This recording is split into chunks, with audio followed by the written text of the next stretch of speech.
Saudara-saudari, marilah kita mendengarkan renungan dengan judul Orang Itu Percaya,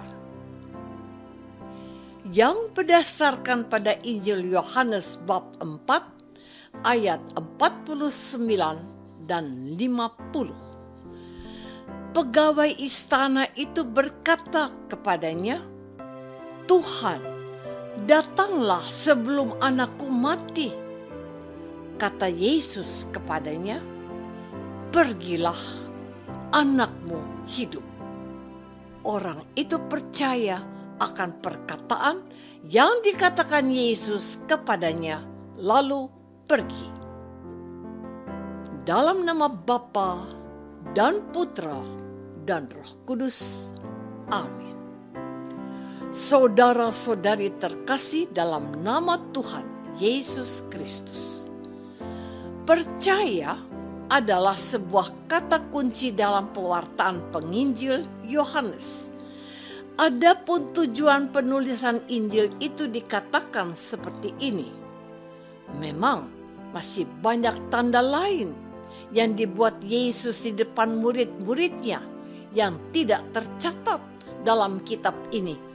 Tetapi semua yang tercantum di sini telah dicatat supaya kamu percaya bahwa Yesuslah Mesias, Anak Allah, dan supaya kamu oleh imanmu memperoleh hidup dalam namanya.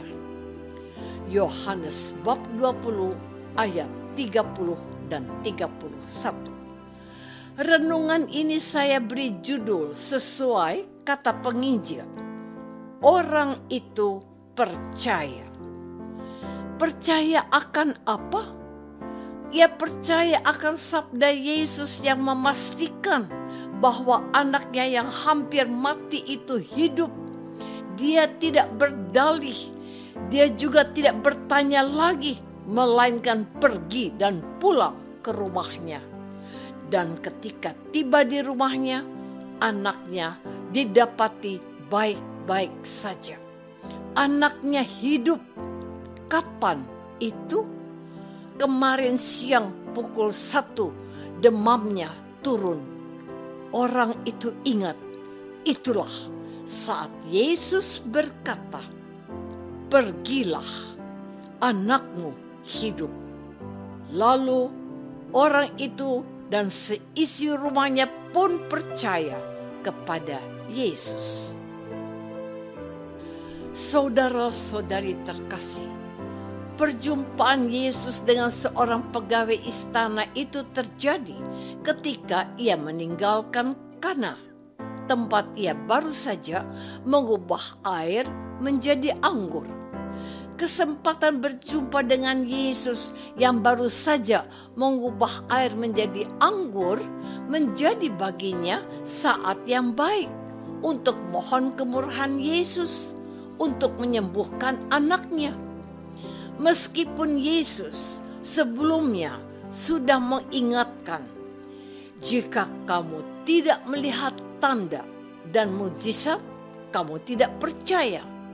Tetapi orang itu tidak memerlukan bukti langsung bahwa Yesus harus datang ke rumahnya. Ia memilih percaya saja dan pulang ke rumahnya untuk mencari kepastian akan firman Yesus yang mengatakan, "Pergilah, anakmu hidup." Dia belum melihat mujizat penyembuhan itu, tapi dia memilih percaya dan pulang karena sabda yang dikatakan Yesus kepadanya. Ia percaya, tidak menunggu sampai membuktikan kuasa sabda Yesus. Ia pergi dan pulang ke rumahnya. Dia tidak seperti orang lain yang percaya setelah melihat tanda. Dia juga tidak seperti Thomas yang tidak akan percaya kalau tidak bertemu Yesus yang bangkit dan mencucukkan tangannya ke bekas luka-lukanya. Ia belum melihat, namun ia percaya. Saudara-saudari terkasih, Menarik untuk diperhatikan bahwa setelah ternyata kuasa sabda Yesus itu sungguh terbukti, bahkan sangat detail, dikatakan bahwa mujizat penyembuhan itu sama dan tepat waktunya dengan waktu ketika Yesus berkata kepadanya, "Pergilah, anakmu hidup." Pukul 1 siang Yesus mengatakan hal itu. Begitulah juga yang dikatakan para hambanya. Dan oleh pengalaman yang luar biasa itu, ia pun percaya. Ia dan seluruh keluarganya.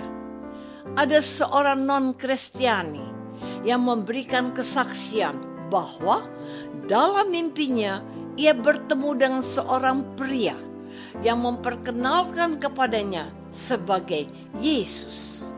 Yesus itu menyentuh dia dan menyembuhkan dari sakit menahun yang dideritanya. Wanita yang disembuhkan itu tidak tahu siapa itu orang yang bernama Yesus. Dan setelah diberitahu oleh temannya bahwa Yesus itu adalah Tuhan yang diimani oleh orang Kristen, ia pun memutuskan untuk menjadi pengikut Yesus. Ia dibaptis dan ia menjadi Kristen. Dan masih banyak lagi kesaksian yang bisa kita temukan dalam aplikasi di gadget atau handphone tentang bagaimana seseorang menjadi mualaf dan menerima Yesus sebagai juru selamat. Mereka itu bukan saja orang kebanyakan, melainkan ada juga pemuka agama tertentu yang akhirnya menerima Yesus sebagai Tuhan dan juru selamat mereka.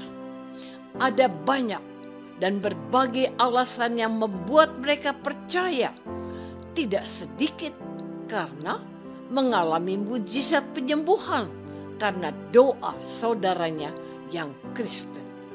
Mujizat itu masih ada. Saudara-saudari terkasih, pertanyaanku kepadamu, apakah aku juga percaya akan kuasa sabda Yesus dalam hidupku setelah aku menjadi orang Kristen? Orang Kristen memang nama yang disematkan untuk kita yang percaya dan menerima Yesus dan juru selamat dunia. Tetapi apakah aku menempatkan kuasa sabda Yesus itu dalam hidupku? Ada orang Kristen yang bangga karena KTP-nya Kristen atau Katolik. Ada juga orang yang merasa sudah selamat kalau sudah dibaptis, sementara ia tidak punya waktu untuk berdoa, tidak punya waktu beribadah, baik di lingkungan maupun di gereja. Ada juga orang Kristen yang malas membaca kitab suci. Alasannya, bukunya tebal, tidak mudah dimengerti, dan masih banyak alasan-alasan lain diajukan. Ironis, ini memang menyedihkan. Ada orang Katolik yang disebut Katolik napas. Kelihatan di gereja hanya kalau Natal dan Paskah saja. Ada juga orang Kristen yang disebut Kristen kepepet. Cari Tuhan kalau sedang susah. Selepas itu, ya sudah. Marilah kita mulai mengubah cara kita beriman, mengandalkan Tuhan dan kuasa sabdanya. Mari kita percaya kepada Yesus dan Ia akan bertindak untuk mengasihi kita. Apakah aku sudah percaya pada Yesus dan kuasa firman-Nya dan mengandalkannya? Marilah kita berdoa. Bapa yang Maha Baik, jangan biarkan kami menjadi orang Kristen yang mencari Yesus kalau sedang butuh, melainkan menjadi orang Kristen yang mengandalkan Yesus dan kuasa firman-Nya. Tambahkanlah iman kami kepada Yesus Putramu, yang menghendaki kami percaya kepadanya dan memperoleh hidup yang kekal. Amin. Semoga kita semua selalu dinaungi dan dibimbing oleh berkat Allah yang Maha Kuasa. Dalam nama Bapa dan Putra dan Roh Kudus. Amin.